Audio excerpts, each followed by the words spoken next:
देखा बच्चों, किस तरह भगवान विष्णु ने नरसिंह अवतार लेकर भक्त प्रहलाद की रक्षा की। अब मैं तुम्हें त्रेता युग की कहानी सुनाती हूँ, जहाँ भगवान विष्णु ने अपना 5वां अवतार वामन अवतार लिया था। यह अवतार उन्होंने इंद्र को स्वर्गलोक राजा बलि से वापस दिलवाने के लिए लिया था। अच्छा जीजा।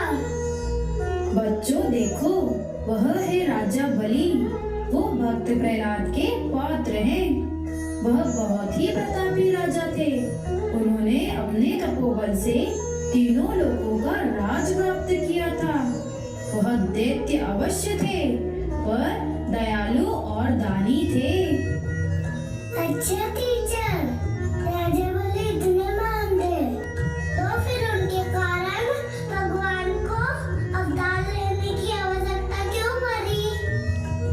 भगवान तो अवतार सृष्टि के कल्याण के लिए और असुरों के संहार के लिए लेते हैं ना।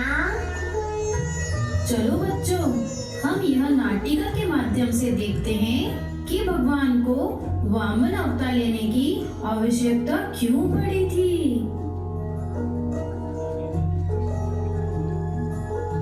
प्रभु दया कीजिए, राजा बलि ने मेरा इंद्रासन छीन लिया है। आप कुछ कीजिए, अन्यथा देवलोक संकट में पड़ जाएगा। देवराज, राजा बलि ने इंद्रासन छीना नहीं है, अपितु अपने तपोबल से प्राप्त किया है। किंतु मैं तुम्हें देवलोक राजा बलि से वापस दिलवाऊंगा। इसके लिए मुझे अपना अगला अवतार वामन अवतार लेना होगा, जो एक भोले ब्राह्मण की तरह होगा। देखा बच्चों कि क्यों प्रभु को वामन अवतार लेना पड़ा।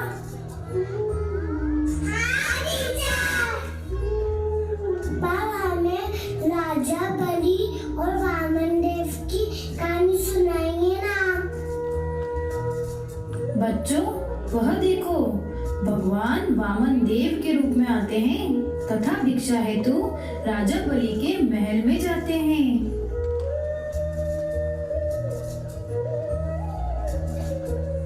भिक्षा देहि, भिक्षा देहि, भिक्षा देहि। राजा बलि के महल में आपका स्वागत है वामन देव। कहिए, मैं आपकी क्या सेवा कर सकता हूँ? मैंने सुना है कि आप बहुत बड़े दानवीर हैं। मुझे भी आपसे कुछ चाहिए। कहिए वामन देव, आप क्या चाहते हैं?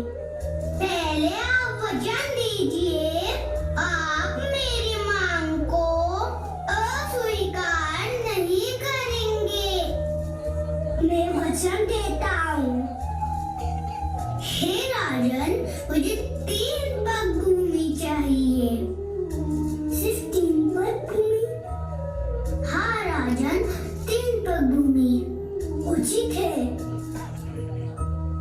जैसे ही राजा बलि 3 पग भूमि देने का संकल्प करते हैं, वामन देव विशाल रूप धारण कर लेते हैं तथा पहले पग से धरती, दूसरे पग से आकाश अर्थात स्वर्ग लोक नाप लेते हैं।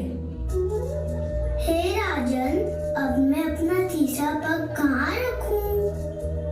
हे वामन देव, आप अपना तीसरा पग सर पर रख दीजिए। वामन देव विष्णु जी के रूप में आते हैं तथा राजा बलि को पाताल लोक का राजा बना देते हैं। इसी प्रकार भगवान विष्णु ने वामन अवतार लेकर इंद्र को अपना सिंहासन लौटाया और राजा बलि के दर्प का भंजन भी किया।